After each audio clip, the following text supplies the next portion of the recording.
I was the boy everyone silently laughed at, the one with torn shoes, a silent mind, and a heart full of dreams. Life didn't give me chances, it gave me challenges. I remember skipping meals so my younger sister could eat. Nights passed crying under an old fan, dreaming of a life far beyond the broken walls around me. People said I wasn't made for greatness, that I should settle. But even in darkness, a voice inside me whispered, "Keep going." I was not born special. I was born hungry. Hungry to change my story. This is how it all began. Every rejection carved something inside me: rage, purpose, clarity. While my friends moved abroad or joined offices, I worked double shifts just to save a little more. At night, I'd watch YouTube videos on how to code, design, speak, and sell. My body was tired, but my soul had fire. I didn't have a mentor, a guide, or support, but I had questions, and I was willing to spend every breath to find the answers. My dream wasn't comfort, it was freedom, and for that, I was ready to lose everything. One day, everything fell apart. My boss fired me without warning. I had only 900 rupees left. Rent was due, my phone was dead, and I felt like giving up.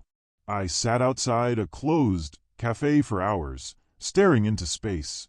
That day, I truly asked myself, is this the end? But something strange happened. A stranger offered me water and said, "You look like someone with a story." That line pierced through me. I didn't know how, but I knew. I wasn't done yet. I borrowed a second-hand phone and started freelancing from scratch. My first job paid only $5, but it felt like $1,000,000. Slowly, I built skills, reviews, and confidence. Each client taught me something. Each dollar earned became fuel for a bigger dream. I stopped comparing myself with others and focused on my own climb. It wasn't fast, it wasn't fancy, but it was real. My life was no longer about survival. It was becoming a mission. 3 years passed. I had my first international client, then the second, then a steady stream.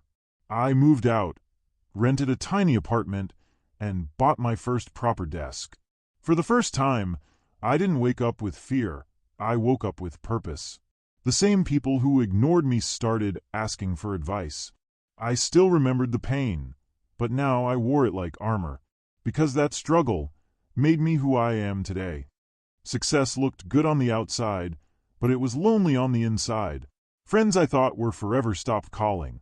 The family started expecting miracles. I wasn't ready to give. I smiled for the world, but cried when the lights were off. But I reminded myself, you didn't come this far to turn back. I worked harder, spoke less, listened more. There was pain, yes, but pain became fuel. I wasn't chasing attention, I was building a legacy.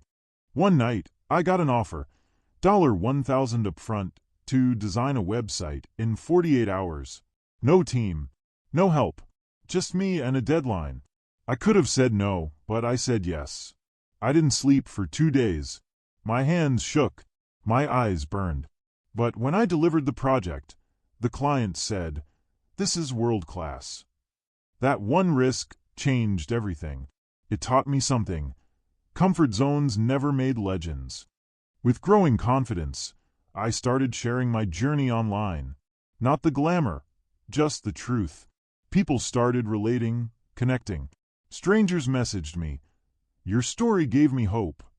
That's when I realized, success isn't just about rising.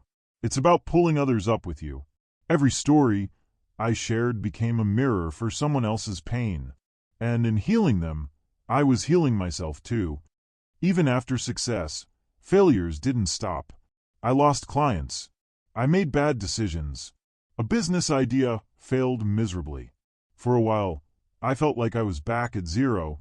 But this time, I had a stronger mindset. I didn't break. I rebuilt. Failure no longer scared me. It educated me. Because failure isn't the opposite of success. It's the path to it. One morning, I sipped coffee on my balcony, laptop open, emails full of new clients, birds chirping, soft music playing, and a calm heart. That was the moment. Not the money, not the fame, but the freedom, the peace. That's when I whispered to myself, "You did it." The boy who had nothing had built something beautiful, and the journey was just beginning. I still remember the day I signed the papers for my apartment. It wasn't a palace, but it was mine. I looked around at the plain walls, empty shelves, and quiet corners. It wasn't just a home. It was a reminder of every sleepless night, every insult, every rejection I had endured. I decorated it with memories, not money. This wasn't just real estate. It was emotional real estate. For the first time, I didn't feel like a guest in my own life. The same people who once ignored my calls started calling for advice. Some congratulated me. Others tried to copy my steps. I felt no anger, only gratitude, because pain had taught me humility, and struggle had taught me grace. I helped them, not out of ego, but out of empathy. Success is sweetest when it doesn't turn into arrogance. That's when I knew I wasn't just growing, I was healing. As I rose, so did the noise. Offers came in, some big, some fake. Brands, partnerships, shortcuts, shady deals. I had to learn something I was never taught before, the power of saying no, because every yes has a cost. I wasn't building fast. I was building forever. I didn't want claps. I wanted character. Real freedom comes not when you can do everything, but when you can walk away from the wrong things. For years, it was just me and my laptop. But then, I hired my first team member, then a second, and a third. I wasn't just working anymore, I was leading. We celebrated small wins, failed together, and learned together. I wasn't the smartest in the room anymore, and that was a good thing. I realized, a dream built alone is limited, but a dream shared becomes a movement. One evening, I handed my mother a small envelope. Inside it was a plain ticket to the city she always dreamed of visiting. She didn't say a word, just looked at me and smiled, eyes full of tears. That one smile made every failure, every insult, every lonely night worth it. I didn't become successful to show the world. I became successful to make her proud. That's the kind of wealth no bank can hold. Today, I can buy the car I once stared at through showroom glass.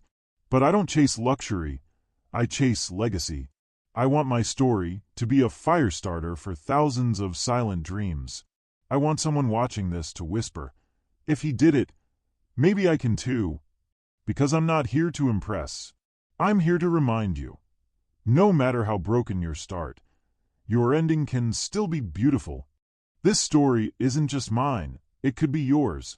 If you're watching this and feel stuck, unheard, unseen, just know, your beginning doesn't define your ending. The fire inside you is real, and this world needs your light. Keep building, keep rising, and when you do, don't forget to share your story too.